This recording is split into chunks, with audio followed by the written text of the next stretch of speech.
1 Kings 22. Alright, I'm going to have a problem with trying to pronounce this one. Micaiah? So that's how I'm going to say it. Sorry to anybody who reads this or sees it and knows the pronunciation, but ow, would you just, ow, okay. Ow, we're not doing this today, okay? Anyways, little bit. You just go on. Terrorist, go on. You guys already got me yesterday. Okay, the day before. For 3 years there was no war between Aram and Israel. But in the third year, Jehoshaphat, king of Judah. Oh, that's good. Ow. King of Judah went down to see the king of Israel. Excuse me? Oh. Israel had said to his officials, "Don't you know that Ramoth Gilead belongs..."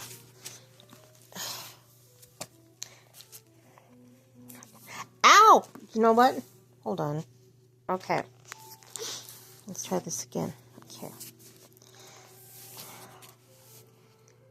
Stay over there. Okay. Jehoshaphat replied to the king of Israel, I am as you are, my people, your people, my horses as your horses. But Jehoshaphat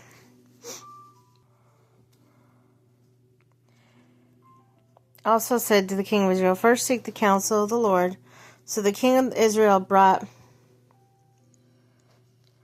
together the prophets, about 400 men, and asked them, shall I go to war against Ramoth or Gilead? Excuse me. Okay, or shall I refrain? Go, they answered, for the Lord will give it into the king's hand. It's innocent over there. Okay, but Jehoshaphat asked, "Is there no longer a prophet of the Lord here whom I can inquire of?" The king of Israel answered Jehoshaphat, "There is still one prophet through whom we can inquire of the Lord, but I hate him because he never prophesies anything good about me, but always bad. He is Micaiah, son of Imlah." "The king should not say such a thing," Jehoshaphat replied. So the king of Israel called one of his officials and said, "Bring Micaiah, son of Imlah, at once." Dressed in their royal robes, the king of Israel and Jehoshaphat, the king of Judah, were sitting on their thrones at the threshing floor by the entrance of the gate of Samaria, with the prophets prophesying before them. Now Zedekiah the son of Kenana made iron horns, and he declared, "This is what the Lord says: with these you will gore the Arameans until they are destroyed." All of the prophets were prophesying the same thing. "Attack Ramoth Gilead and be victorious," they said, "for the Lord will give into the king's hand." The messenger who had gone to summon Micaiah said to him, "Look, and the other prophets without exception are predicting success for the king. Let your word agree with theirs and speak favorably." But Micah said, "As surely as the Lord lives, I can tell him only what the Lord tells me." When he arrived, the king asked him, "Micaiah, shall we go to war against Ramoth Gilead or not?" "Attack and be victorious," he answered, "for the Lord will give it into the king's hand." The king said to him, "How many times must I make you swear to tell me nothing but the truth in the name of the Lord?" Then Micaiah answered, "I saw all Israel scattered on the hills like sheep, without a shepherd. And the Lord said, These people have no master. Let each one go home in peace." The king of Israel... Better behave. Said to Jehoshaphat, "Didn't I tell you that he never prophesies anything good about me? Only bad." Micaiah continues, "Therefore hear the word of the Lord. I saw the Lord sitting on his throne, with all the multitudes of heaven standing around him, on his right and on his left. The Lord said, Who will notice Ahab into attacking Ramoth Gilead and going to his death there. One suggested this, another that. Finally, a spirit came forward and stood before the Lord and said, I'll entice him. But what means? The Lord asked. I will go out and be a deceiving spirit in the mouths of all his prophets, he said. You will succeed in enticing him, said the Lord. Go. You just stay right there, Missy. So now the Lord has put a little bit. Get over here. A deceiving spirit in the mouths of all these prophets of yours. Hey, get over here. I don't trust you. Get over here. You lay down. The Lord has decreed disaster for you. Then Zedekiah, son of Kenah, went up and slapped Micaiah in the face. Which way did the... Just lay down. I'm almost done.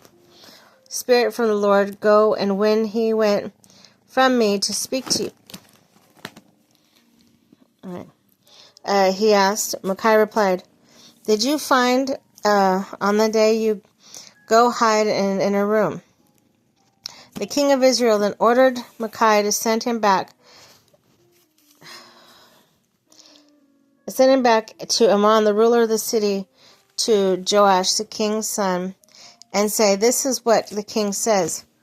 Put his, here, play with that.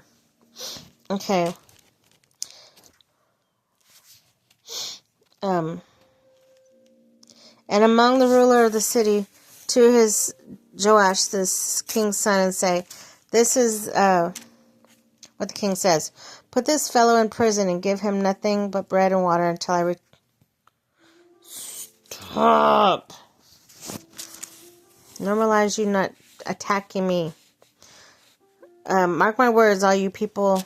Ahab killed the Ramoth Gilead, so the king of Israel, Jehoshaphat, king of Judah, went up to Ramoth Gilead, and the king of Israel said to Jehoshaphat, I will enter the battle in disguise, but you wear your robes, and the king of Israel will disguise himself and went into battle. Now the king of Aram had ordered his 32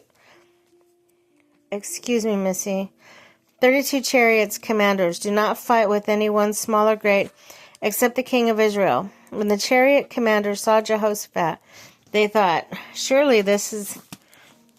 Ow, stop! Surely this is the king of Israel. So they returned to attack. Yes, they're in battle, but you're not, okay?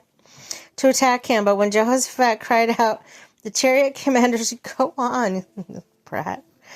Okay, so they turned to attack him, but Jehoshaphat cried out. The chariot commander saw that he was not king of Israel and stopped pursuing him. But someone drew his bow at random and hit the king of Israel between the sections of his armor. The king told his chariot driver, wheel around and get me out of the fighting. I've been wounded. All the day the battle raged, and the king was propped up in his chariot facing the Arameans. The blood of his wound ran on the floor of the chariot, and that evening he died. As the sun was setting, a cry spread throughout the army, every man to his town, every man to his... Would you leave my... Look, kid, play with something else. Every man to his land. So the king died and was buried and brought to Samaria, where they buried him. Okay. Okay. Where do you go? Let me get through this. They washed the chariot in a pool of Samaria where the prostitutes bathed, and the dogs licked his blood, as the word of the Lord had declared. As for the other events of the Rahab's reign, including all he did, the palace he built and adorned with ivory, the cities he fortified, they are not written in the book of annals by the king. Are they not written in the book of annals of the kings of Israel? Ahab rested with his ancestors in Ahizah, his son, succeeded him as king. Jehoshaphat, king of Judah. Jehoshaphat, son of Asa, because king of Judah in the 4th years of Ahab, king of Israel. Jehoshaphat was 35 years old when he became king and reigned in Jerusalem 25 years. His mother's name was Azubah, daughter of Shilhi. In everything he followed his ways of his father. Asa did not stray from them. He did what was right in the eyes of the Lord.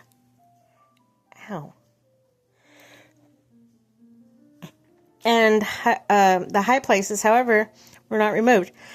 And the people continued to offer sacrifices and burn incense there. Jehoshaphat was at peace with the king of Israel. As for the other events of Jehoshaphat's reign, things he achieved in his military exploits, are they not written in the book of the annals of the king of Judah? He rid the land of the rest of the male shrine prostitutes who remained there even after the reign of his father Asa. There was then no king in Edom. A provincial governor ruled. Now Jehoshaphat built a fleet of trading ships to go to Ophir for gold. They never set sail. They were wrecked at Ezion-Geber. At that time, Ahijah, son of Ahab, said to Jehoshaphat, "Let my men sail with yours," but Jehoshaphat refused. Then Jehoshaphat rested with his ancestors and was buried with them in the city of David his father. And Jehoram, his son, succeeded him as king. Ahaziah, king of Israel, Ahaziah, son of Ahab, became the king of Israel in Samaria in the 17th year of Jehoshaphat, king of Judah. And he reigned over Israel 2 years. He did evil in the eyes of the Lord, because he followed the ways of his father and mother, of Jeroboam, son of Nebat, who caused Israel to sin. He served and worshipped Baal and aroused the anger of the Lord, the God of Israel, just as his father had done.